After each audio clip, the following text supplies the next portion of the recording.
Ladies and gentlemen, welcome back to another episode of Locker Room Talk Uncut. Drew Garrison, Chad Penrod in the locker room bringing you all the latest in sports. Today we're going to talk about the crazy Bengals-Browns game from Sunday. Burrow had a big game. Baker had a big game. Everybody but the defenses had a big game.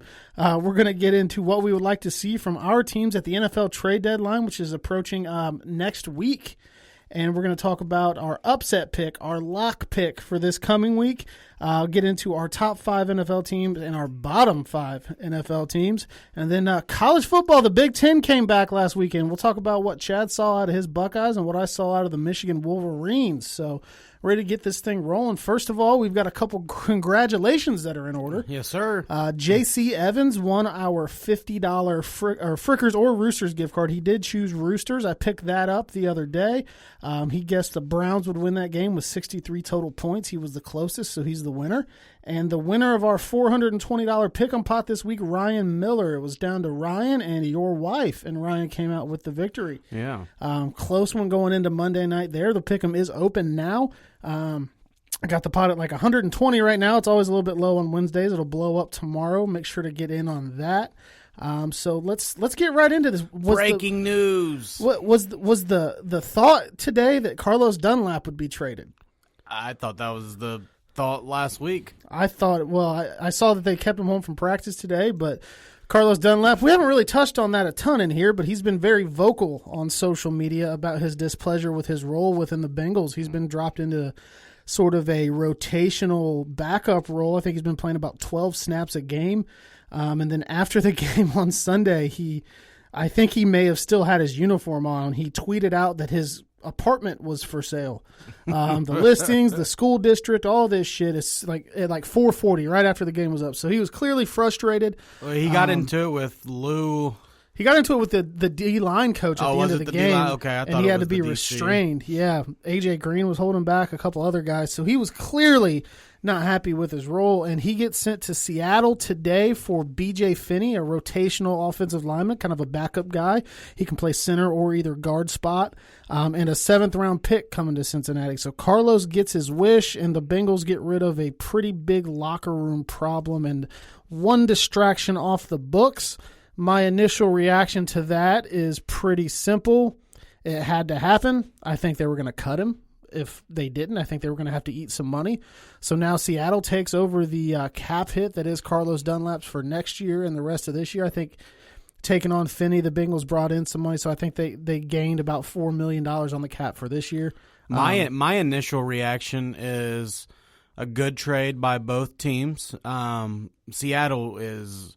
Dude, they cannot get after the pass. Not that Dunlap's even really did it this year. I know he almost had Baker there at the end of that game.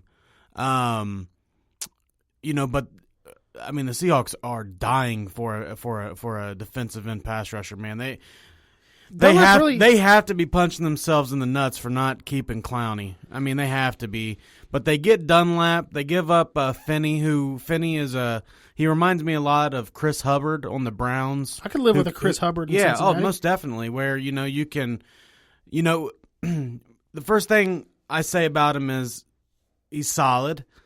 He will go to Cincinnati and he will start. But I don't know if he is a 16-game starter, much like Chris Hubbard isn't. I think he is our right guard has a minor injury where he, maybe he shouldn't play this week. We can plug and play Finney. And I think that's the kind of offensive lineman that he is. They're going to have to plug him quick. Jonah Williams is hurt. Yeah. Fred Johnson's hurt. Bobby Hart's hurt. Trey Hopkins is hurt. Well, yeah. A bad line already fucking injured. This scenario with the Bengals, and this is an upgrade for the Bengals. Let's say that too. Because they don't have much of anything going on there, but I'm just talking about, say they go out and get a bunch of offensive linemen next year. You could still keep him there, and play, and maybe he can start. I don't see him right now as a 16-game starter. He never really has been. Right, and right, he hasn't been. But he's solid. Like I said, Chris Hubbard's solid. I love Chris Hubbard. It's a situation where you had Dunlap was leaving one way or the other. Yeah. Might as well get something for him. But you brought up a good point today. they probably could have got between like a third and a fifth for him last year. That was going to be my next thing. Exactly. Like this is a year too late. He had a good last half of the year last year. I don't know if that made them think that they would keep him around or what, but there's definitely been some mismanagement there. And I actually said on Twitter today, okay, good job, Bengals. You traded the guy that you were going to cut. You got something for him. Now keep selling. And I guess we can just go ahead and transition into what I would like the Bengals to do at the deadline. Yeah, go ahead. And I said on Twitter, keep selling. If they're not in your long-term plans, sell. Mm-hmm. Don't do what you did last year. You could have got a first for AJ. You could have got maybe a second for Andy Dalton. You could have got a third, maybe fifth rounder for Carlos Dunlap. Maybe something for Geno. I just got some deja vu talking about this because this is exactly what I said all last year, man. Yeah. I mean, it was like beating a dead horse. And you know, when you really like these players, you know, and they've been around for a long time, and you've got this connection with them where it's like, man, I don't want to see so-and-so. It was like, for instance, for the Browns, it was Josh Gordon. It didn't matter that he was suspended every year. Because he was so damn good because when he was so there. damn good, and you got to see him when actually, like, Brandon Weeden was throwing him the ball. And he picked up like 1,400 yards drunk, didn't you know, he? and it's the same thing with, like, you've seen Geno in his prime, which he's well past now. You've seen Dunlap in his prime, which he's well past now. They've always been Bengals, but when it comes to the business and it comes to making the team better, man, this should have been done last year. I'm talking, and I'm not just talking Dunlap. Dunlap was for sale. He's gone now. Geno should be on there just because DJ Reader was playing so good, and you got young guys such as a Covington who appears to be a pretty good get. Solid, really. You know, Dontari Poe just got John Ross. You know, let's not just have John Ross inactive and just piss him off now. You know, let's trade him. You know, for anything. AJ anything Green. You can get for Billy Price. Anything at all. AJ Green, Sean Williams. You know, some are iffy. Maybe Carl Lawson, iffy. I don't know if anybody's going to trade for him just because his contract ends after this year. But it could be a rental. I mean, people make that all the time, and they sign. Lawson's one I wouldn't mind him keeping to if they're able to re-sign him. Just ever since his injury, he hasn't been the same because before his injury, he was a dog. Yeah, that's very true. You know, but there's just the Bengals should be in the sell mode now because let's face it, you guys got 5 losses. Okay, you still play Pittsburgh twice and you play Baltimore. That's 8 losses. You got to tie the I mean, even if you win every game, I mean, you still play Tennessee. We got flexed to fucking 425 with Pittsburgh. I don't know why. Get it. But so you're looking at the Bengals maybe somewhere between 3 to 5 wins, right? So you're not getting in the playoffs. Now trade these guys and get the picks. You're in a rebuild, and let me tell you what I like what the Bengals are doing because I want to applaud them. You do get some. They realize what the problem is. They were like, we've got to protect Joe Burrow. Yeah, and I hope this trade doesn't deter them from going forward with Quentin Spain, right. who's and it apparently in Cincinnati right now. And he's going through the COVID process. So it sounds like they're going to get Spain, who was a starter for the Bills, and then you bring in Finney. I mean, I applaud them for realizing that there's a problem, not trying to sell the bullshit anymore. Yeah, you can't. Right. There's too much tape now. So, but you're still late. You know what I'm saying? You're late to the selling party. This should have been when you were 0 and what did you guys win last year? 1 game, 2 games, whatever. 2. They should have been sellers. Kitchens. They should have been sellers then. Well, and I sent this out to you guys in the group chat. Today is just the second in-season trade the Bengals have made since 1985. The other one was the Carson Palmer before trade. I was alive. Well before I was alive. So, yes, be sellers. If they're not in your long-term plans, let them go. And I was telling you guys this last night. I understand that Quentin Spain's not going to save this season. B.J. Finney's not going to save this season. But it is still priority number 1 from here on out should be keeping Joe Burrow upright. Absolutely. Agree 100%. You know you're not going to the playoffs. That's fine. The year's fucked. Do you really want to win that many games? Probably not. No. I don't want to get out of range for Penny Sewell from Oregon. And we're going to talk about that high pick because I posted something on Twitter and Facebook. And this wasn't nothing. This wasn't a shot at anybody. It's a good question. I like it. The question is, and we can get right to it. The question is, if the Bengals were to get the first overall pick, and I'm not saying that they're going to get the first. I don't think they're going to get the first overall pick. They're not as bad as the Jets or the Giants. But also, you have Sewell there, you know, Say the Bengals get that first overall pick. What do you do? Because you have a big need at tackle. In my opinion, they need to somehow get Jonah back to the right tackle spot. Okay, that's where he looks most comfortable at. So then you're going to need of a left tackle, which we're talking about Sewell. So that is a possibility there. The other possibility, obviously, is trading the pick. That pick's going to be worth a fuck ton because of Trevor Lawrence. Sunshine. I mean, you're talking 2-3 first-round picks, if not more. And that's back-end picks, players, I don't know, whatever. We know that pick is worth a lot. Or the third option, do you take a prospect who I haven't seen a prospect this good since the Peyton Manning, Andrew Luck days? Okay, I mean, he's the biggest prospect to come out since, right? Yeah, since Andrew Luck. He could have gone number 1 overall. After this isn't season. A shot at fucking Joe Burrow, but everybody knows Trevor Lawrence is going to be good unless he goes to the Jets. yeah, Adam Gase. Well, so I decided I wasn't even going to discuss it with you guys. I was going to give my answer here in the locker room. So, looking at what I've looked, and I've been a little hard on Joe Burrow. Okay, I want to see his. I've been getting pissed. Maybe I had too high of expectations coming into the year, but his decision making's got to get better. But overall, I really like Joe Burrow. He's on pace to break Andrew Luck's rookie passing yards record, and I want to touch on that too. I was going to get on that today, so I don't give a fuck. Right, that's what I don't fucking care. Yeah. And Burrow said it after the game on Sunday, and I loved the quote. They said, you had this many passing yards, this many touchdowns. How's that feel? And he said, I don't care. He said, football's not about numbers. It's about letters, W's and L's. We took an L on Sunday. Absolutely. So he doesn't care. Fuck the numbers. But I think we got the guy. I think Burrow's mental makeup fits what you have to be the quarterback in Cincinnati. Mm-hmm. Because you're always going to play with kind of a short hand. Historically, we've seen it. So I like Burrow enough to keep him. Obviously, I was a huge Joe Burrow guy before he got there. Right. I would like to see him get rid of the ball sometimes. I'd like to see his decision-making get quicker. But sometimes I got to step back and realize he's a rookie. Mm-hmm. He's 23 years old.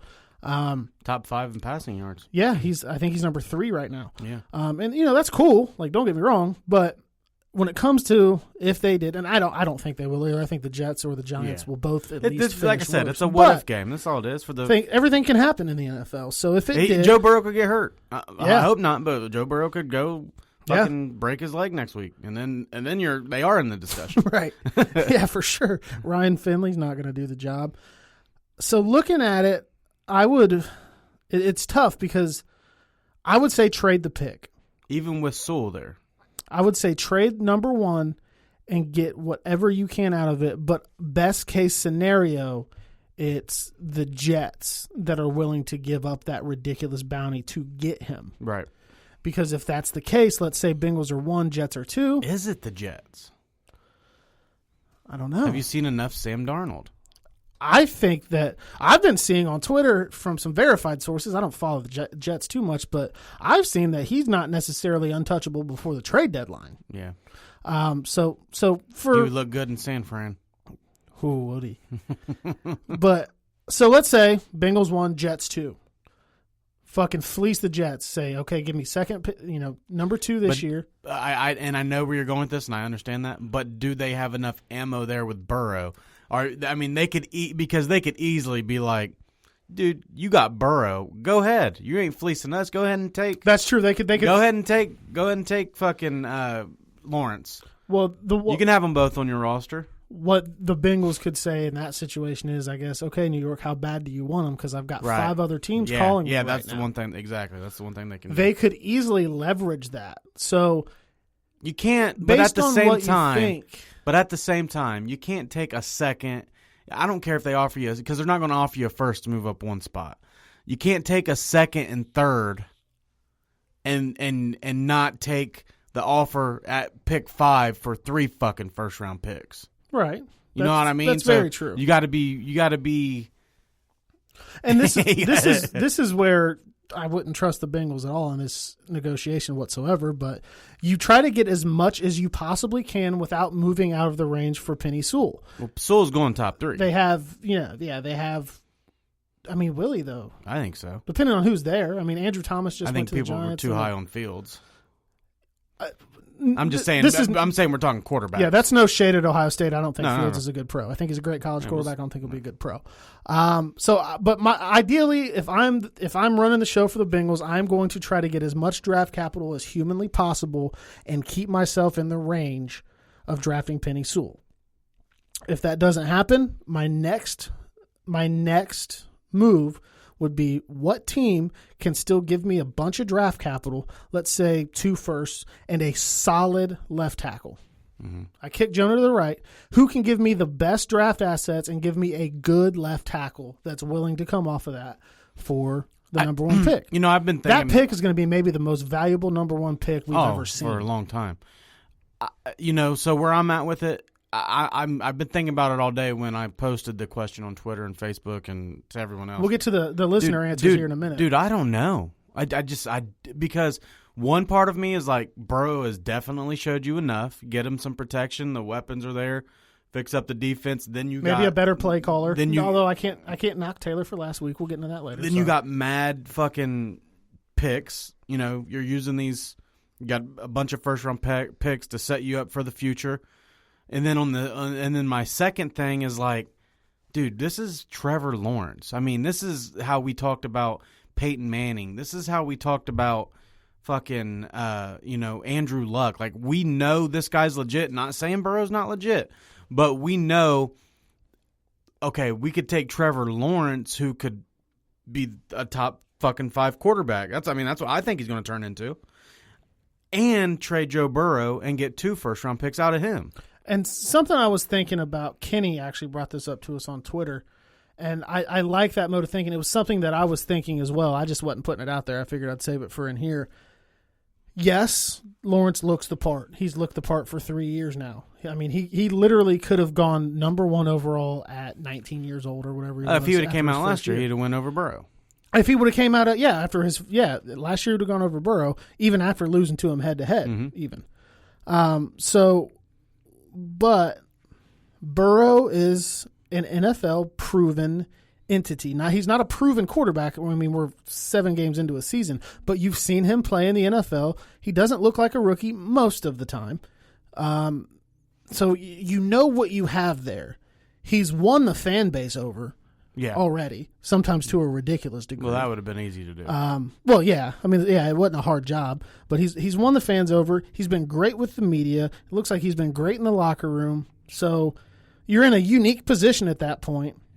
I say take the bounty that you can get that's going to set you up the best to fix your line and build yourself for the future. Keep Joe Burrow, rock this shit out, and go with it. Yeah. Just because I know what Burrow looks like on an NFL field now. I don't. I'm not questioning Trevor Lawrence, but I haven't seen him play all that many good teams. He's had some great games against Bama. He had a good game against Ohio State, maybe only because Sean Wade was out. Yeah. He didn't look that great for most of last year. We talked about that a lot. And then until it hit the backstretch, and to me it looked like they got bored. And that could have been. But my final answer on that is, if you can stay in Penei Sewell range, do that and get as much draft capital as you can. If you can't stay in Penei Sewell range, get as much draft capital as you possibly can, and look for a veteran left tackle to be into the trade package. I think I'm at the point with you. I think I'm keeping Burrow. I'm trading the picks, or I'm trading the pick and getting as many first round picks as I can, even if it takes me out of the Penei Sewell. Just because. I mean, Jonah is only a year in now. He looks bad. He looks real bad. But I think that would be the move to make, just because there would be so many first-round picks. So it's just such a haul that you're never going to hear of for 10 more years. But you can understand why the question was brought up. I mean, absolutely. It's a very valid. This is Trevor Lawrence we're talking about. It's a very valid question. So let's stay on the Bengals here. So we said that we gave the list of the guys we think that they should sell. Okay, sell them, get as many picks as you can, and let's build around Joe Burrow. We found the main piece.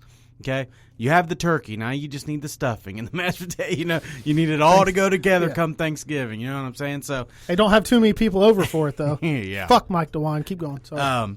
So we know that they want to sell those guys. But, is there a guy available for the Cincinnati Bengals to be like, you know what? If we can get him for the right price, I want him. And let me start this because you know where I'm going with this. Me and you talked about this last night in the group chat. I'd never even thought of it. The name that came available, and if you guys have been hearing the podcast, you know how I've been saying Bengals, offensive line. But when you get that offensive line, Joe Burrow has looked his best, especially at LSU, when he has a go-to tight end. Absolutely. And the name that became available last night from the Philadelphia Eagles. So he's available in trade He's talks. available. I didn't know that. Ertz. That's so good, dude. His wife's hot. That connection would be safety blanket all day. Dude, Zach Ertz would go the fuck off. And I looked into his contract. He's signed through 2022, so it's not like you're trading away something for a guy that's going to leave after this year. His contract runs through 2022. That's long enough to get that thing turned around. And then the other thing too is like you could probably get him for a third or a fourth right now. Hopefully a fourth, and he can block too. And because let's say exactly if he goes to free agency, good chance you're not getting him. No, but if you can trade for him and convince him and be like, dude, you got Joe Burrow thrown to you. I mean, you would have 2 years on his contract to convince him to turn the thing around and get him happy with it. It just to me that especially for I'm just huge on the Bengals. Not obviously getting the line's the biggest thing. It looks like the defense still needs fixed. But I just think after the line, man, a tight end.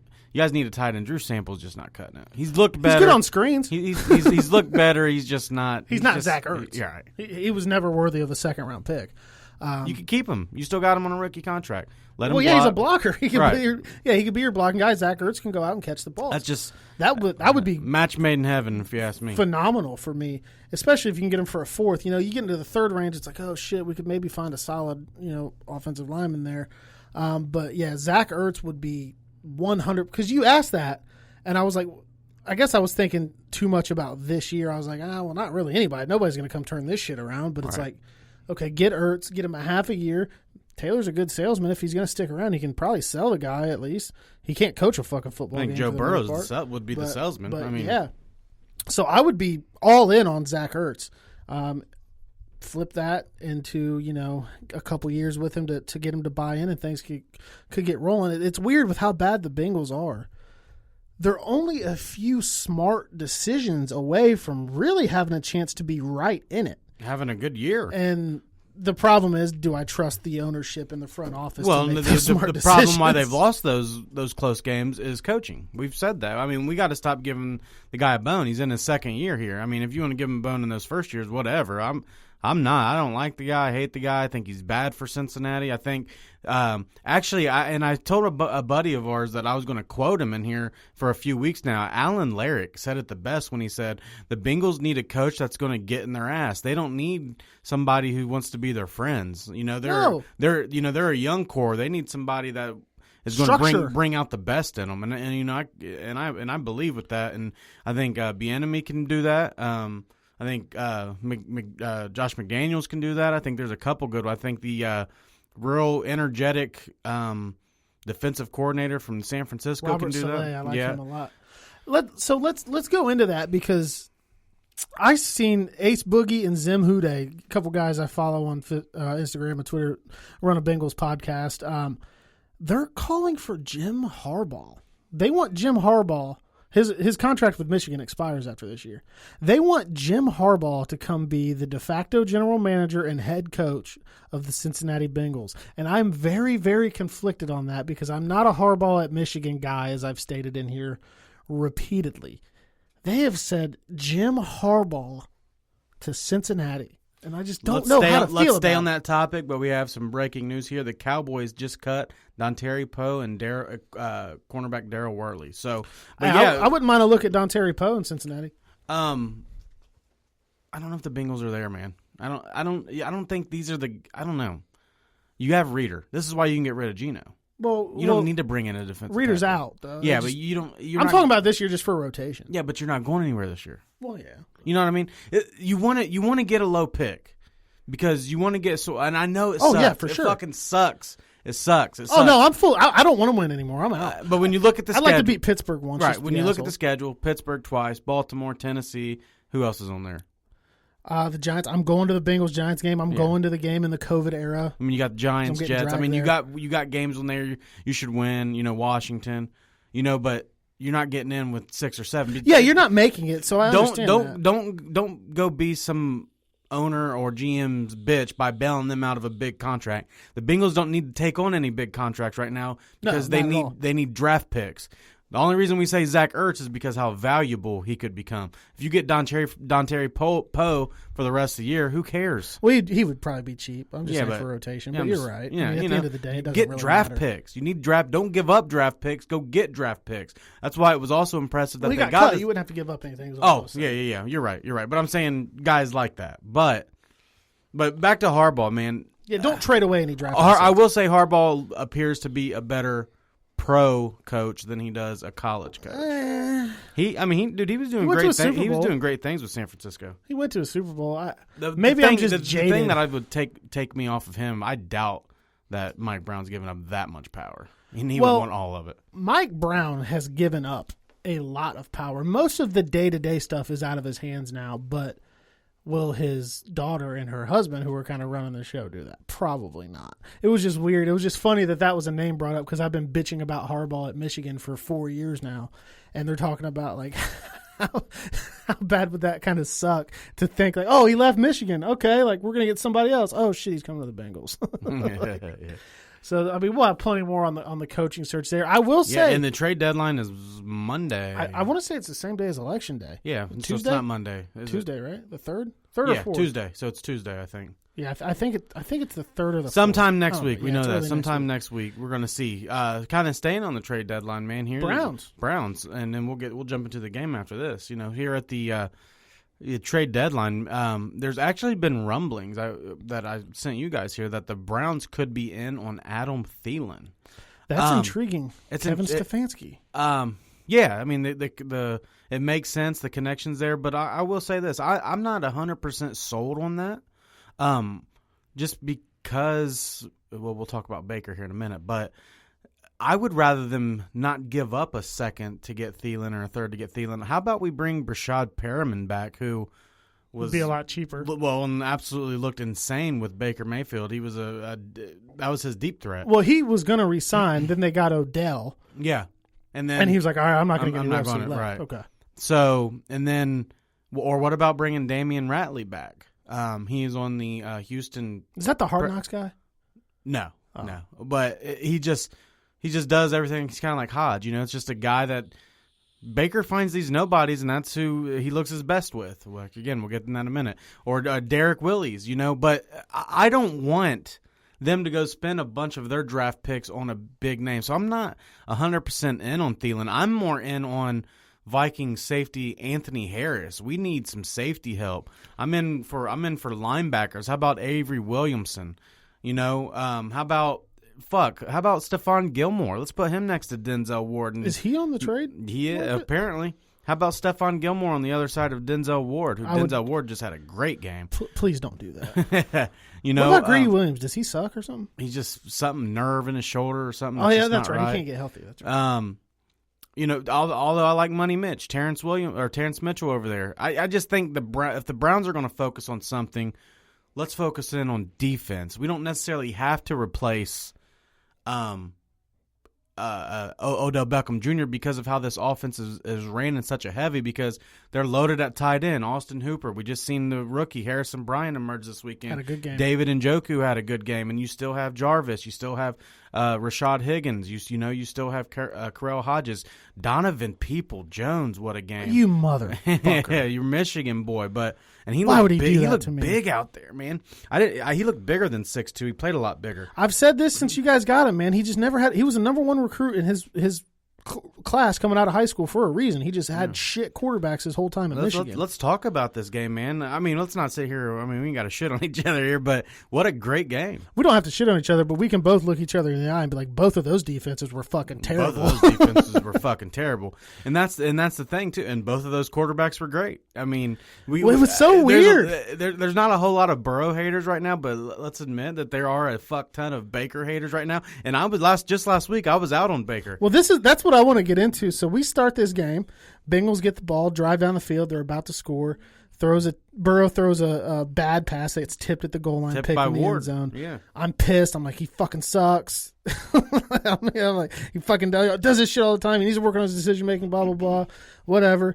Then the Browns get the ball. You're already a little frustrated at Baker from the week before. He comes in, his first pass attempt is picked off by Darius Phillips. And you're like, God damn, he's 0 for 5. You're tweeting like, get him off the fucking field. And then on that play, he throws I don't know if he tried to hit back shoulder or what, but it was just very inaccurate.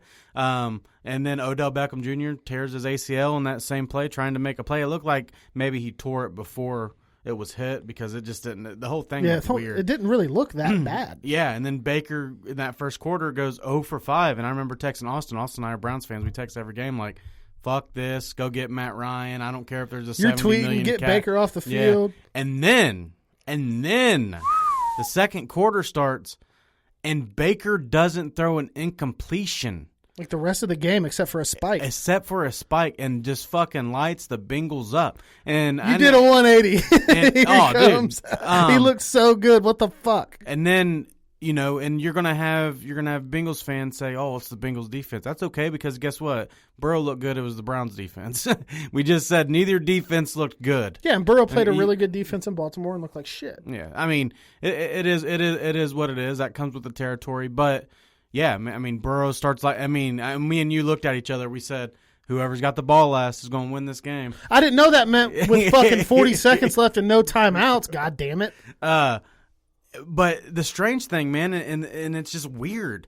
How does someone look so much better without a Pro Bowl receiver on the field? I don't get it. Baker Mayfield is 100% better without Odell Beckham. And all of a sudden, here comes rookie Baker Mayfield. And I get it. I know it's just the Bengals. Let's see more. I agree. Let's see more. But there's things to it. If you're a Browns fan, the accuracy, where the accuracy came back out of nowhere. The touchdown pass to Njoku, only Njoku makes that catch. That was good defense. That was just a great perfect defense. throw. It was a perfect There's throw. Just no defense it's for a a throw perfect throw. You haven't seen Baker make since his rookie year.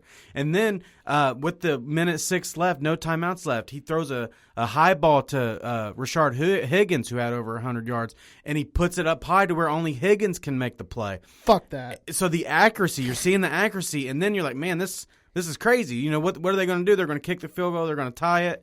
And then he makes one of the best throws I've ever seen him make, a back shoulder throw right past Phillips. Right through his fucking hands. Phillips should have picked that. And the rookie, Donovan Peoples-Jones, tiptoes the sideline, and the Browns win the game. And you know what I'm talking about because me and you always talk about this. It's just like, okay. The game wasn't over at that point, though, because the Browns did that little short kick. Burrow got that bitch to the end zone. If that ball would have bounced up, AJ he kind of short-armed it a little bit. He only threw that about 49 yards. He got into the end zone. No, it didn't. It tipped before the end zone. I want to watch that again. Yeah, I thought it tipped right at the front.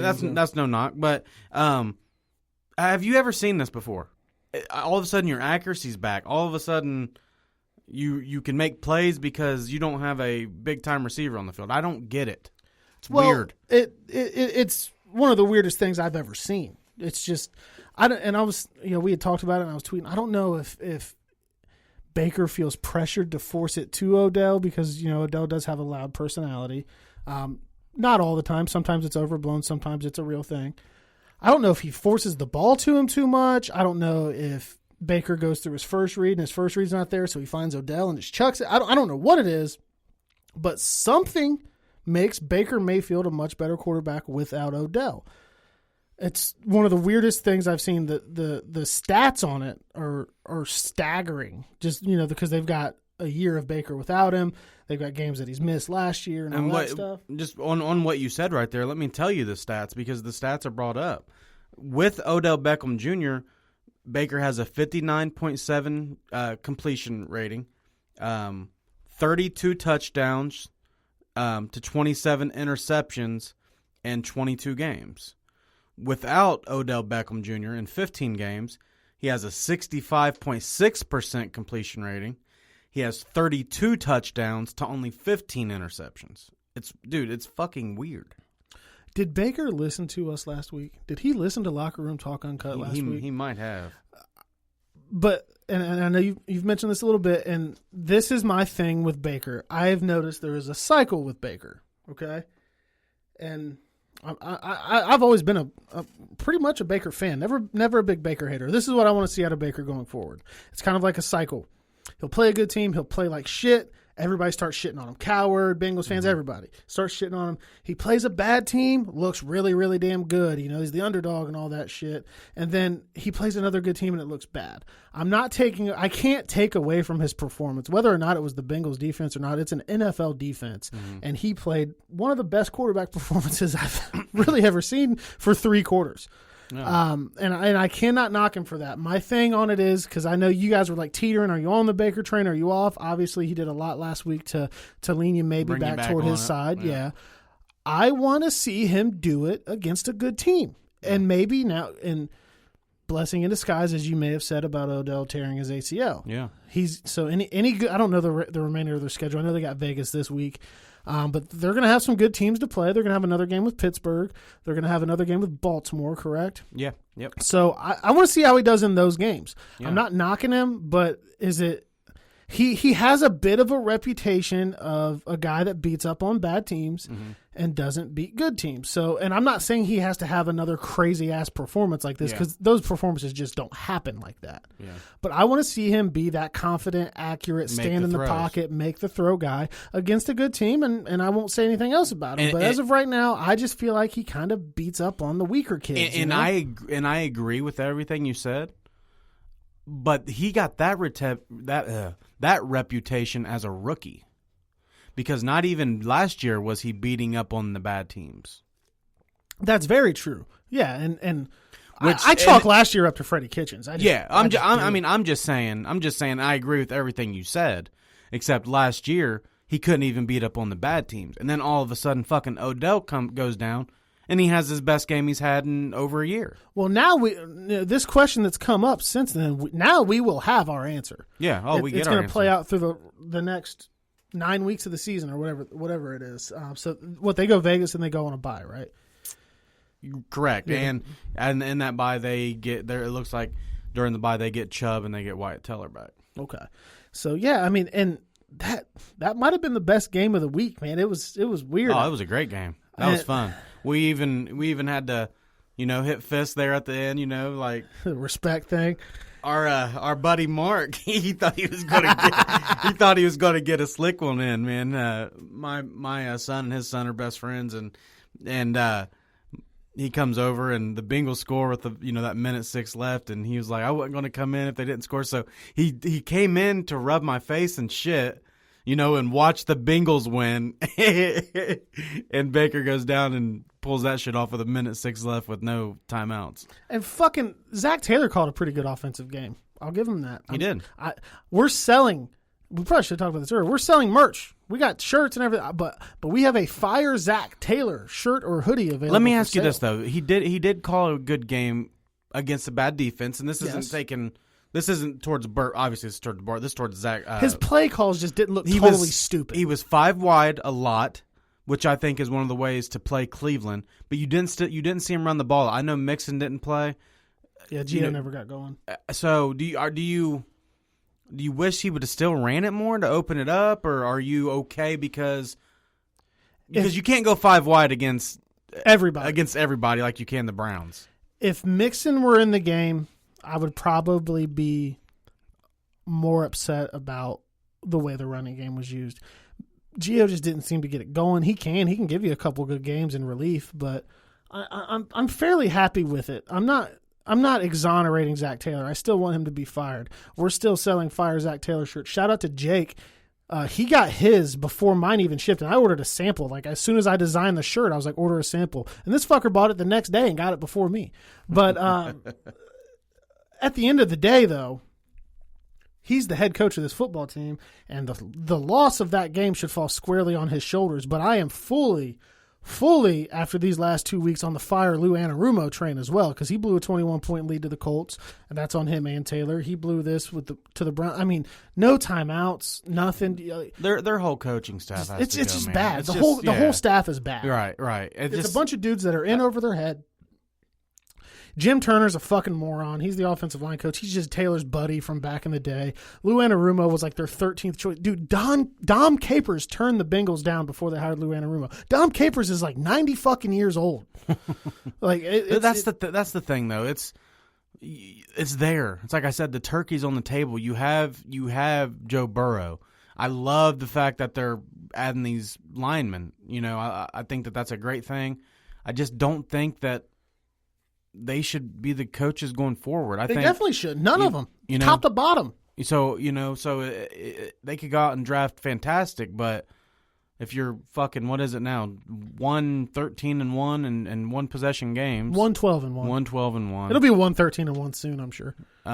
It's just that's coaching. And people are trying to sell that. Shout out to Ronnie Crane if he listens to this. He was commenting on there, and it's not a shot at him or anything. We can disagree, but he said, well, they're in every game. I was like, yeah, well, they were in every game last year. He's like, well, isn't his record better this year than it was last year? I'm like, well, no, not yet. And the Marvin Lewis era, we're a mediocre team. 3 and 4 wins isn't okay. But no, not at all. Especially after being in so many close games last year. Now, if he comes in and we're winning a bunch of close games and the tide changes, it's like, okay, maybe he got a little bit better. He figured out what he was doing.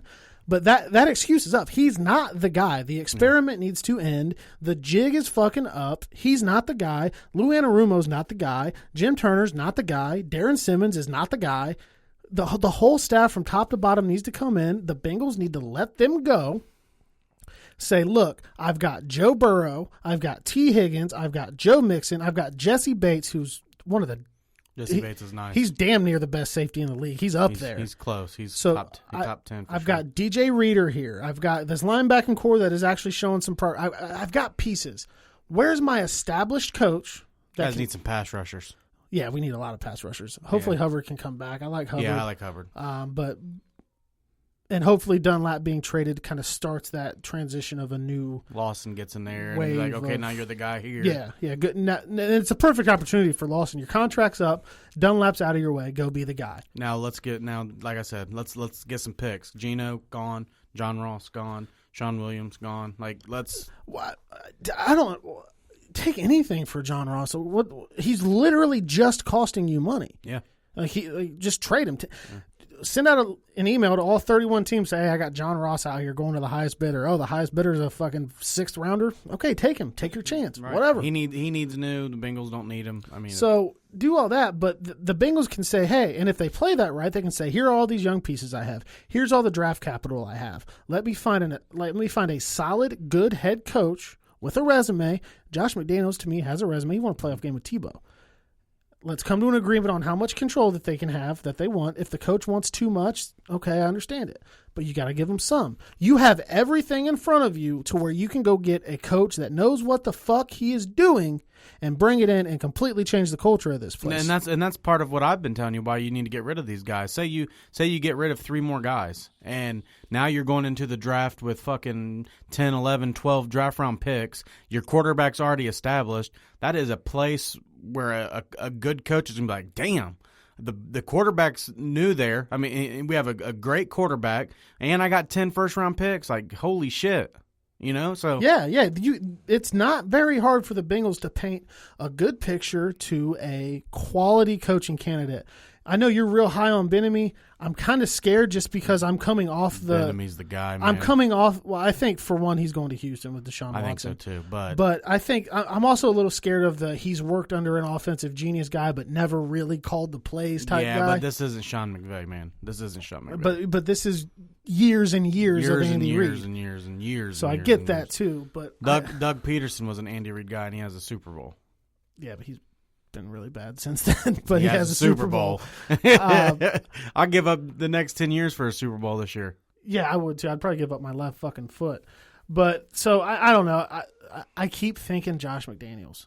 I don't know why. I just keep thinking Josh McDaniels. But is he ever going to fucking actually leave New England? He's going to this year. He went to fucking. If he gets a chance, he's gone. No Brady there, he's gone. I guess that makes sense. But too. there's no point in sticking around now. Yeah, that's true. I think that's kind of on its way out. But let's stay at the NFL before guy. we transition over to the Buckeyes. Your top 5. I'm sorry. Let's start at the bottom. Your bottom 5 teams in the NFL right now. 32nd. In order or just? Yes. Okay. 32nd. 32nd, 31st, 30, okay. 29, 28. Who's your bottom 5? Start at 32. Who is the worst team in the NFL? 32 is the Jets. Okay. They just suck, right? They're just terrible. Adam Gase is a fucking moron. I don't know how he still has a job. Nobody wants to play there. It's just bad. The 31st best team. Who? I'm sorry, worst team. 30. Yeah, so 31st, I would probably go with the Giants. I think there's just 2 really bad things going on in New York right now. Yeah. 30. That's nothing to cheer on there. Yeah, there's nothing to cheer on there. Their football team suck. The Yankees lost. Half the city's covered in shit and riots. There's just nothing good in New York. So that's my bottom 3, and then I got to go with the Bengals. I still think they're Bengals down there. I think the Bengals are 30 in the bottom of the bottom fucking ranks. And then after that, coming in at number 5, or I guess the best of the bottom 5. Yeah, the best of the worst. The best of the worst is probably Houston. Yeah. I mean, because I feel like Houston. I just seen a thing saying the Packers might be on Will Fuller. I think that would be fun to watch. Aaron Rodgers. Yeah. So that would probably be my bottom. So 5. Mine's kind of similar. I have the Jets as the worst team. I have the Giants as the second worst team. I have the Jacksonville Jaguars. They are pretty as fucking bad the third worst team. And then I have the Dallas Cowboys as the 4th worst team. That's true too. I didn't think of those 2. They were pretty. I think bad. I think they need to do kind of what I think the Bengals should do: give up on their coach and just say, "Hey, it didn't work. Let's find something else." Yeah, they definitely could. Mike McCarthy's not. It's not working out. And I want to. I was on Facebook. Shannon Banger actually left this comment today, and I agree with him. How in Dallas did Andy Dalton take that nasty ass vicious hit to the head, and nobody on that team did anything? That was soft as fuck. And then Zeke's like, "Well, we already got a lot of guys injured, so why go get in a fight?" It's like, no, dude, that was fucked up. Somebody should have gotten that dude's ass. Right. Fuck John Bostic. And then my last team, the 5th worst team, I actually think is the Minnesota Vikings. God, there's a lot of bad fucking teams this year. I actually think the Bengals are one of the best worst teams because they've been in so many games. I don't know if the Bengals are as bad as we think the Bengals are bad. I think Zach Taylor's just as bad. I think Zach Taylor's bad. I think obviously the offensive line's bad. I think the defensive coordinator's bad. But I think as players, I think Joe Burrow's good. I think they have some great weapons there. I think they're in a lot of games. I think that they need pass rushers. I think the secondary I'm interested to see what happens when Trey Waynes get back, just because I like Jesse Bates and I like William Jackson III. I just think there's some missing pieces there, but the Bengals have been in every game. Except for Baltimore, yeah. Right. But even then, when they played Baltimore, the defense Lamar had his worst game as a pro. One of his worst games. So his worst game. So even then, I don't think the Bengals have been terrible. That's true. So I don't know. I'm just more cynical. I get that. I get that. I just think that they need their voice. You know, they need another. Burrow needs his second year to be more comfortable in a NFL system to get his decision making better. Because honestly, in that game against the Browns last week, it shouldn't have even gotten to that because Burrow threw a pass to Money Mitch that hit him right in his hands. It hit him in his hands like 3 times. There wasn't no defense stopping the other team. It was the so easiest the Browns pick. go up by 2 possessions there, but that didn't happen. But I think those will be decisions next year that Burrow don't make. I wonder on that play if it was a wrong route by AJ or something fucked up. He was just but he put the ball there by himself. This just came to me though. I didn't mean to cut you off, but outsider looking in, I've been wrestling with this internally for a while. Same roster right now that the Bengals have. Mm-hmm. Marvin Lewis is still the head coach. Are they better? They win a few more games. I think they win a few more games. I think so too. And I talked a lot of shit about Marvin. And not only that, Marvin brings in better coaches. Yeah, his assistants are promoted. better and some better decision making is going on there. I think Zach Taylor's the worst coach in the NFL. Is he worse than Adam Gase? Oh, okay. So second. I'm not defending him, but is second he? Worst? Yeah, I'd it's say still second bad. worst. He's there's only a few head coaching jobs that come open, and the Bengals should be one of them. Yeah, okay. Absolutely. But like I said, on the other hand, I don't think they're that bad just because they've been in every game. Now our top five teams. This is where it gets interesting for me, and I'll go first here, and then you go second. My top team, I actually have the Super Bowl defending champions. I think the Chiefs are all that. I don't care what they look like now. You have number one, or are we going 5-1? Number one. Okay. Number one, best team right now. They just added Le'Veon Bell. The Chiefs. Until proven otherwise, and I know they lost to the Raiders, but you've seen when they wanted to play a game, like when they wanted to play Baltimore, what they can do. Yeah. Second best team in the league, I have the Tampa Bay Buccaneers. This is a close one with Pittsburgh, who I have at 3. I just like I like Tampa's quarterback a little bit better. He's the better older quarterback, although Ben's also great.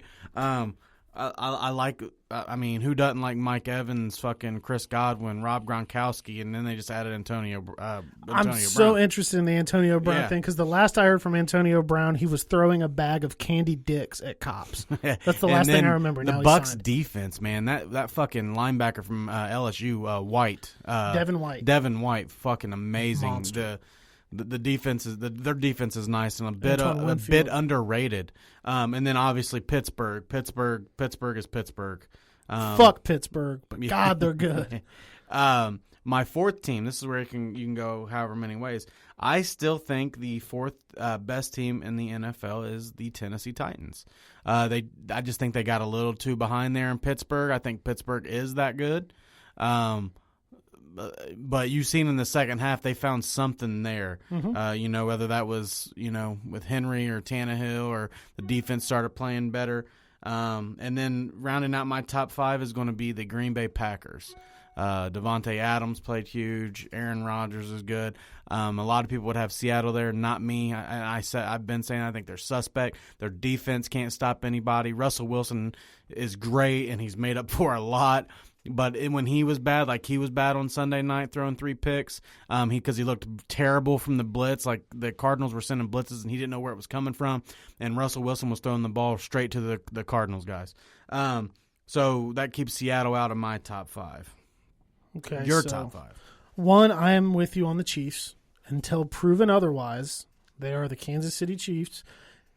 You drop a game to Oakland in a division game, not going to concern me too well. You still have Patrick Mahomes. You still have Travis Kelce. You still have Tyreek Hill. You still have Andy Reid calling the plays. They haven't done enough to make me move them down a slot. Number 2 is where we get different.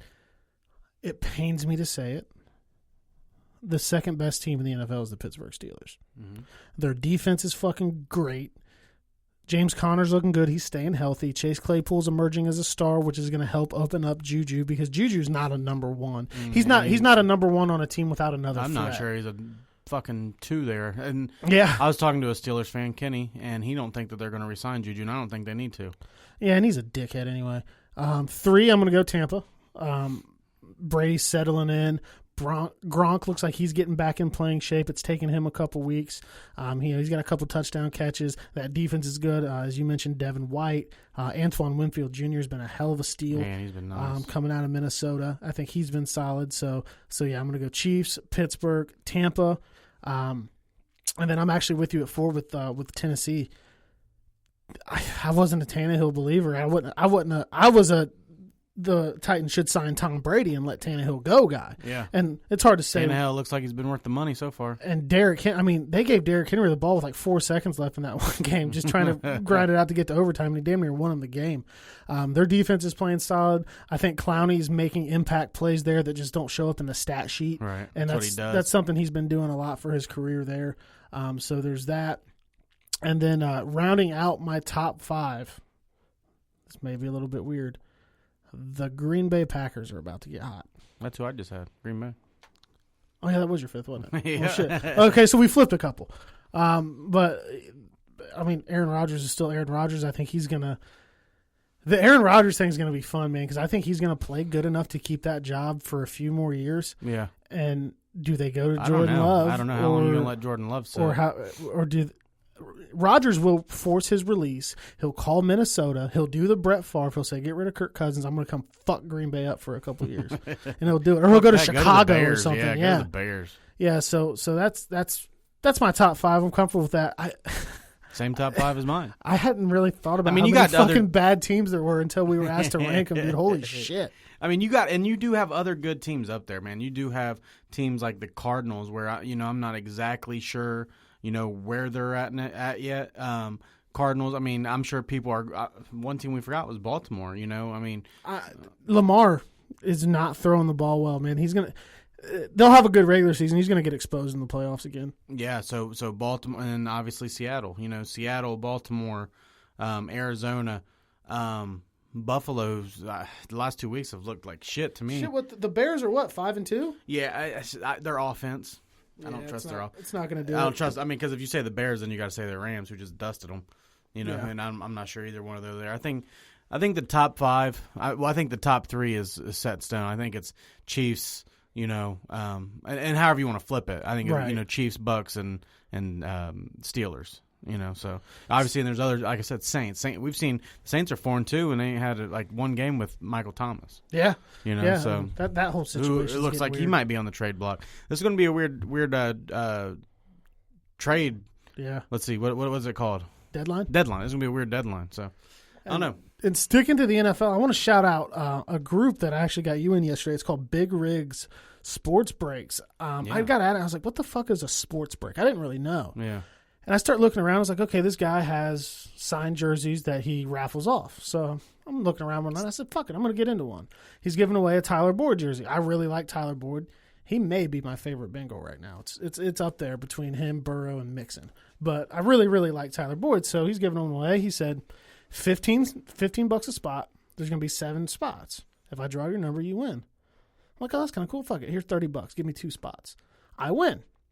He does a free drawing after that for a Trayvon Diggs signed Alabama jersey. He said, for anybody that's new to this group that participates in one of these drawings, sends us the money, we'll put you in a free one just as a welcoming thing. I win that one too. So I win 2 signed jerseys. They come with the Boyd jersey's got a Beckett Sports certification. I looked up the serial number. It was witnessed by a professional, signed by Tyler Boyd in Pittsburgh, where he's from, in July of 2020.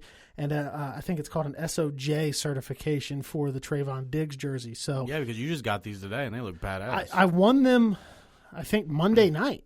And they showed up today on Wednesday. Yeah, so he shipped them out to me really quick, and I $30 into this whole thing. So I look forward to doing that. If you guys are interested in it, holler at me. I can get you added to the Facebook group. He's got a signed Chad Johnson jersey I'm going to try to get my hands on. I know you're in on a signed NFL debut helmet for Greedy Williams. Greedy Williams helmet, Jarvis jersey. I mean, there's and you got some bad shit. And it's been verified and legit. I got a bunch of buddies that do memorabilia. I was asking him about it. I said, look at this number. And he's like, yeah, you can run it yourself. It's legit. So shout out to him. His name's Charlie Riggin. I've been talking to him a lot. He got me into the group. He lets us talk about the podcast in the Facebook room too. So if you guys are interested in any of that kind of stuff, it makes great gifts. Maybe we'll win something cool to give away here. So if you guys want to do that, check that out. I wanted to put that in there and just shout him out real quick. All right. Yeah. So let's go this to the college NFL. Week 1 of the Big Ten. Buckeyes look good. To have it back. Buckeyes look good. Michigan looks good. Indiana looks good. They got away with one, man. I don't think that dude got in. I think he did. I think he got in. I think it was just too close to change the call on the field. Buckeyes look good. I mean, they start out. Fucking Nebraska goes right down the field on them. I'm like, holy shit, you guys see that? I told you, I said they're going to go on like a 60-0 run after this. I mean, they just do what they do. Nebraska sucks. Yeah, they just had to do what they did, man. Fucking, the one thing I seen was Fields ran a lot. I mean, but man, he threw some passes that just was just in stride. I mean, and they just dropped in the breadbasket. Defense, that McCaffrey from Nebraska is going to be a problem for years to come. It's Christian McCaffrey's brother. He's the backup quarterback there at Nebraska, but they use him for all kinds of shit. Garrett Wilson, the receiver for the Buckeyes, who went to college where Baker went to college at, and went to high school where Baker went to high school at in Texas. He's a fucking dog, man. That dude is legit. Obviously, you got Chris Olave and Buckeyes are on a roll, man. The one thing that I will mention is we just seen today that the Wisconsin and who's Wisconsin supposed to play this week? That game got moved. It got canceled, and they are not going to. They're not going to replay it. I knew their quarterback had COVID and he was out for 21 days. They're shutting it down for a week. So the Wisconsin, I forget who they're playing. That is crazy. They are, and they're not going to reschedule it. So they're now Wisconsin's down to 6 more games. I mean, and how's that going to play into the playoffs? You know, like I have to wonder if that's the Buckeyes and you don't reschedule it. Does that keep them out of the national championship? I think it absolutely could. I mean, that's just. And even you. I mean, your Wolverines looked really good this past week. And Ohio State looked good, but I never expect anything out of Nebraska. But their game against Wisconsin is canceled. Yeah, it's Nebraska that was going to. Wisconsin Wisconsin-Nebraska game canceled. So that's crazy. I didn't know that. I knew that the quarterback had COVID and he was out, but that is wild. I don't know what the implications of that would be, but it would be hard to argue. Let's say Ohio State has a game against like one of the weaker teams, like Rutgers, and it gets canceled. They run the table. They win the Big Ten championship. They're probably not going to hold that against them. The committee's probably going to be like, well, they would have beat the shit out of Rutgers. Rutgers beat the shit out of Michigan State. That was awesome. Michigan State's taking dude, and fuck their coach. I don't know his name, but he referred to Michigan plays Michigan State Saturday. It's an in-state rivalry game. It's one of the bigger rivalry games, and he referred to Michigan as that school down the road.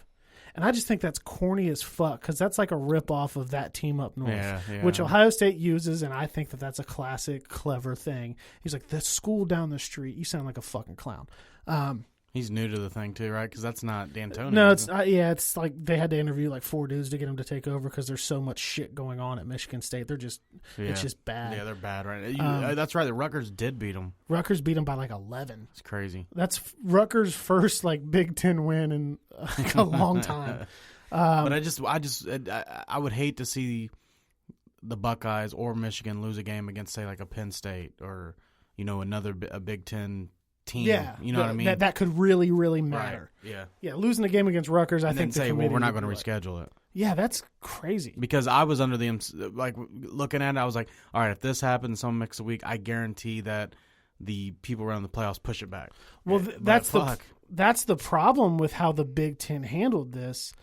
The Big Ten championship is a week after the end of the regular season this year. It's December 19th. The end of the regular season is December 12th. Yeah. So the Big Ten pushed things back so far that I don't think that they can ask the rest of college football to pause for them to make up games. Right. I think they just kind of fucked themselves on it. Yeah. So that is weird. I did not know that game was outright canceled. Yep. That's wild. That's disheartening. Yeah, I know this is the first time you seeing it, so you're kind of shocked by it. Yeah. But talk about your Wolverines, man. How'd they look? I was surprised. Because you thought it was going to be I thought it would be a tight game. Yeah. I thought that there was a damn good chance Michigan could lose. Minnesota is a team with a lot of NFL talent. Who it's young though. Appears to be a lot. Rashad of NFL Bateman's talent. a monster. He almost went pro. He came back. I expect it to be a close game. I always expect Michigan's defense to be pretty good. Apparently, until they play Ohio State. They showed the numbers. Don Brown's defense is the lowest it's been rated in the last 5 years is 11. And usually it's top 5. So I kind of expected that to be solid. But the offense was a breath of fresh air from last year. I don't know if Joe Milton just fits Josh Gaddis's pro spread better. I don't know if maybe the team just had a transition from Harbaugh's running a fullback, old school football to this new spread because he kind of handed the keys over to Gaddis when he brought him from Alabama. I don't know what it is, but the offense was a breath of fresh air. There were big plays. There were great designed plays, great RPO plays. I was very impressed with Joe Milton. He didn't blow me away, but I have been wanting to see Joe Milton play for a while, just since he came out of high school. He's got a fucking cannon. Well, when you watch Shea Patterson for a year, it gets tough. Well, I thought that was going to be – no, I watched John O'Corn quarterback a team, okay? So the biggest shock to me was the offense. It had quick strike capability, the run from Zach Charbonnet, because the game got kind of weird. They get the punt blocked right there at the beginning, and then here comes Minnesota putting up a touchdown right after it. I'm like, oh, shit. Michigan gets the ball back first play, 85 yards, I think, to the house by Zach Charbonnet. Awesome. Ronnie Bell's finding a stride. Chris Evans is back after being suspended last year. He's looking the same. Milton is a big, big dude. He reminds me of Cam in that regard. He's big. He made all the throws that you needed him to make. He ran the ball pretty well. He's not overly fast, but he can run physically. He can run tough. And I was genuinely surprised that game was so lopsided. That was just a shock to me. I thought it was going to be a tight game that we could have very well lose. We could very well drop that game week 1 and be disappointed, but I'm not going to get too high on anything because I think Michigan can beat anybody on their schedule. I think they can beat Penn State. We just saw Indiana do it. I think they can beat anybody on their schedule until December 12th against Ohio State, and that's the only game that it fucking matters. I think they could easily run the table. If they look like they looked Saturday, they could beat everybody on their schedule up until that last game of the year against Ohio State. So it's fun. I'm glad to have Michigan football back. It looks like it's going to be exciting. It looks like it's going to be a much better offensive product on the field than last year. That's all well and good. I can't wait to watch the game on noon Saturday and kick the shit out of Michigan State and laugh at little brother, all that stuff. That's all well and good. But I want to beat Ohio State. That's all I care about. Not happening. That's all I care about is just beating the shit out of Ohio. I don't even want to beat the shit out. Win by 1. I don't care. So that's it. But I'm just happy the Big Ten was back, man. I've watched since college football's been back. I've watched the bigger games, like your top 5, top 10 matchups that you've seen, the Alabamas and Georgias. Those games are always fun to watch. But this past Saturday, waking up, turning on College Game Day, they're in Minnesota before the Michigan-Minnesota game, knowing that there was going to be Big Ten football to watch that game. I watched Ohio State on Saturday at noon. All of that good stuff. How excited was your dad? He was, man, he felt good to have Big Ten football back. Yeah, he was over the moon excited. He was when he thought the Big Ten was over, he was hurt, man. Like it's a different. I was like, that sucks, but it's a different level with him. He don't care. It's in his blood. Like you care about the Bengals more than you care about Michigan. Right. I care about the Browns more than I do the Buckeyes. But that being said, we're still big Michigan and Ohio State fans. Yeah, but he lives and breathes the Buckeyes, and that's. I made us a shirt on our merch shop. I've posted the link a couple times. For Ohio State fans, at the quote that my dad dropped when he came in last week, when Woody went for 2 up against Michigan in a 50-14 blowout, and they said, "Why'd you go for 2?" He said, "Because I couldn't go for 3." We got a shirt for that. Go to our Facebook, our Instagram, our Twitter, wherever you follow us. Find that link, and that shirt's out there for you. But he was over the moon excited. He always does a shot every time Ohio State scores during the game. He's usually pretty drunk. Yeah, I think I haven't heard from him since that game. I wonder if he's okay. No, I've talked to him, but he was happy, and it just feels like college football is really back now. Yeah, it does. It took that. Watching the Ohio State game, and then through that you turn on the Khabib and Gaethje fight. Let's talk about that. I was about to go there. Yeah, man. What the fuck, Justin Gaethje? What the fuck were you doing? I sat up here and hyped that fight up, saying it was for like 2 months. You didn't even do anything what got you to that fight, and then afterwards, you're so fucking excited. You're taking pictures and videos. It's like out doing shots and shit, partying after that performance. And I know you just made a lot of money to fight Khabib, and I get that part, but dude. You totally like didn't stick bitch. to know any game plan. You changed your fucking stance. He got choked out by his legs. You are a boxer, and you changed your stance, and you were walking backwards, slapping at Khabib. I mean, this dude beat you with a fucking broken foot, and then goes on the Daniel Cormier podcast and tells them that he was going to go for the armbar, but he knew your mom and dad was watching, and he didn't want to literally break you in front of your parents, so he put you in a fucking triangle choke and fucking chokes you out. You look like shit. You ought to be ashamed of that. So, dude, I'm ashamed to even. I'm glad I didn't pay for it. Yeah. I'm glad I got on a streaming app and fucking watched it, dude. Because that was fucking terrible. So I got like a similar to your basement. I got in my living room. I got the 3 TVs, the big one and 2 mounted or whatever. And so I'm like, all right, I'm gonna watch this on my computer. I stream it, and I'm like, you know what? I'm gonna mute the TV and I'm gonna listen to the fight audio. And I'm on this stream site. I'm watching it. It's coming through good, and then everybody starts speaking Spanish. I'm like, oh shit! I didn't get an English stream, but yeah, I'm so glad I didn't buy that. That was supposed to be hyped up. They put it at 2:00 on a fucking Saturday. Anyway, and then after all that, Khabib retires, and I believe him. Yeah. Oh fuck yeah. He's not Conor. Yeah, he said he told his mom that she didn't want him to fight without his dad being there, and his dad recently died. And yeah, I wish he's 29-0. I wish he would go 30-0. That's what his dad asked for. He wanted to see him go 30-0. Oh really? So I wonder if that plays into anything. Maybe like a big fight with maybe like George St. Pierre. Maybe I feel like that would still be a good fight. Even though I would like to see that in their George's prime. But I mean, maybe eventually down the road we get that, but I doubt it. Yeah, Khabib's a different dude. I think Conor retires for the money every now and then. Yeah, Khabib don't care about the money because he said he's got plenty of it. Yeah, he's just a different guy. His dad means absolutely that much to him, and it means that much to his fighting career. So when he said that, I believed it. And then the last thing I want to talk about actually here is, and we don't talk about baseball a lot, but shout out to the Los Angeles Dodgers last night winning the World Series. LA baby, city of champions. It's tough, you know what I mean? I thought we were going to be into baseball a lot more, and and I know there's maybe people that want to hear us talk about it a lot more. I was until the moment basketball started. It's just hard when and I know the Reds went to the playoffs and the Indians went to the playoffs, but when you know that they're not really contenders per se, it's tough. I don't know. And then shit happens, I guess. I was watching a lot of baseball until the NBA started. Right. That's where my attention went. But Lakers won a championship. Dodgers won a championship. They're the last city to win 2 major sports championships, I guess, in the same year since I think it was in the 80s. And the last time it happened in the 80s, the Lakers and the Dodgers did it too. So shout out to the Dodgers.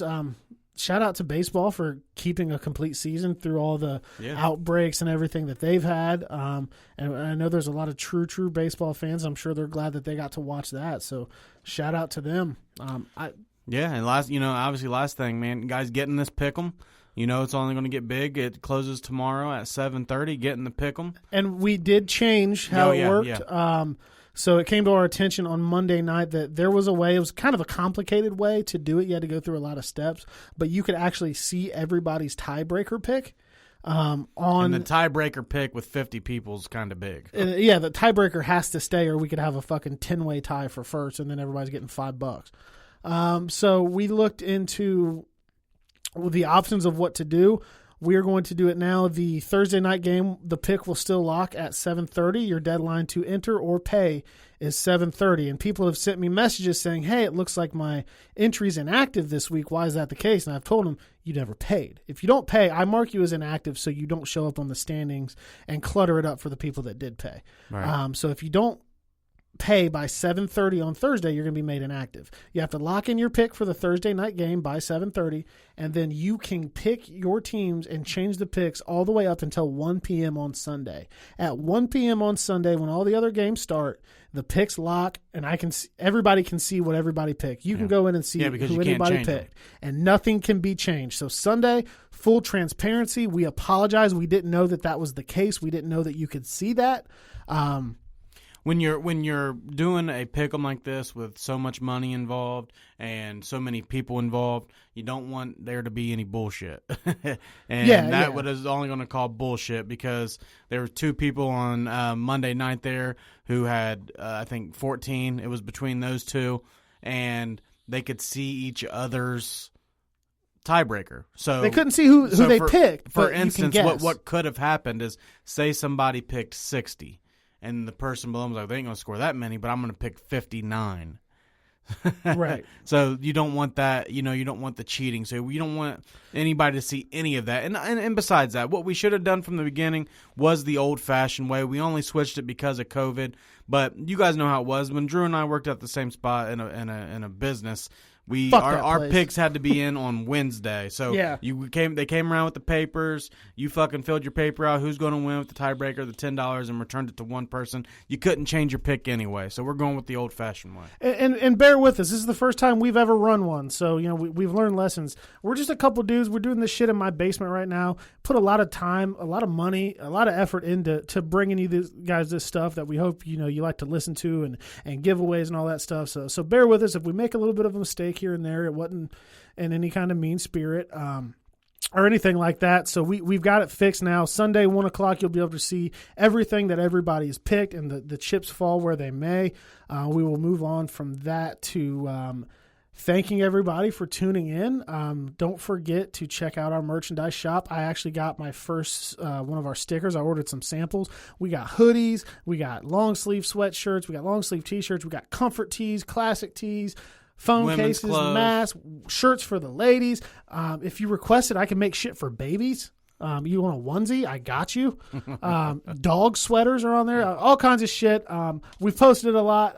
There's a lot to scroll through. Find what you like. If you guys have anything specifically that you're interested in, if it's the Woody Hayes quote shirt, the Fire Zach Taylor shirt, or any shirt that you've seen that maybe you're having trouble finding, get in touch with one of us. We'll get you the link directly to that product. They're shipping out quick.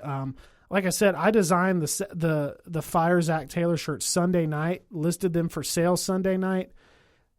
As soon as I did, I ordered a sample for myself to come so I could see it, and I still haven't gotten it. But Jake Whiting, I don't know how to pronounce his last name. He bought one Sunday night, and that motherfucker showed up yesterday. Yeah, he said it's nice. I haven't even seen mine. He sent me pictures of it. Looks like it's a good quality print. So if you have any trouble finding what you want on there, I promise we got something for you. Get with one of us, and we'll get you together. We're not looking to get rich off this shit by any means. We're going to make a couple bucks off a shirt and put the money back into giveaways to give to you guys. So we're not pocketing shit off of it anyway. So something fun. If you want to represent us, to help us get our name out there a little bit, there's stickers and shit. You can go put them on all kinds of shit you're not supposed to and help us out. That'd be cool. And then we will be back in here next week. And don't forget, like one more time for the pick'em, they lock tomorrow, 7:30 p.m.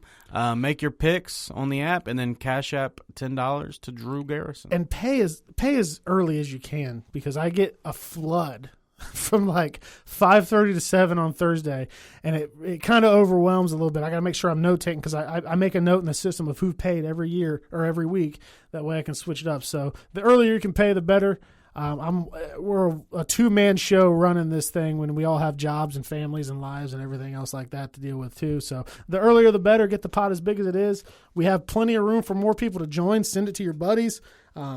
Send them the link, tag them in Facebook, and invite them to like our page. We will have everything up and running and ready to go for this week. Tune in next week as we get through everything that happened in the world of sports between now and then, including the NFL trade deadline. Hopefully there's some news to report there. The Bengals dumping some guys. Maybe the Browns picking up a couple guys. So thanks again for everything, everybody. We'll tune in next week. Locker Room Talk Uncut.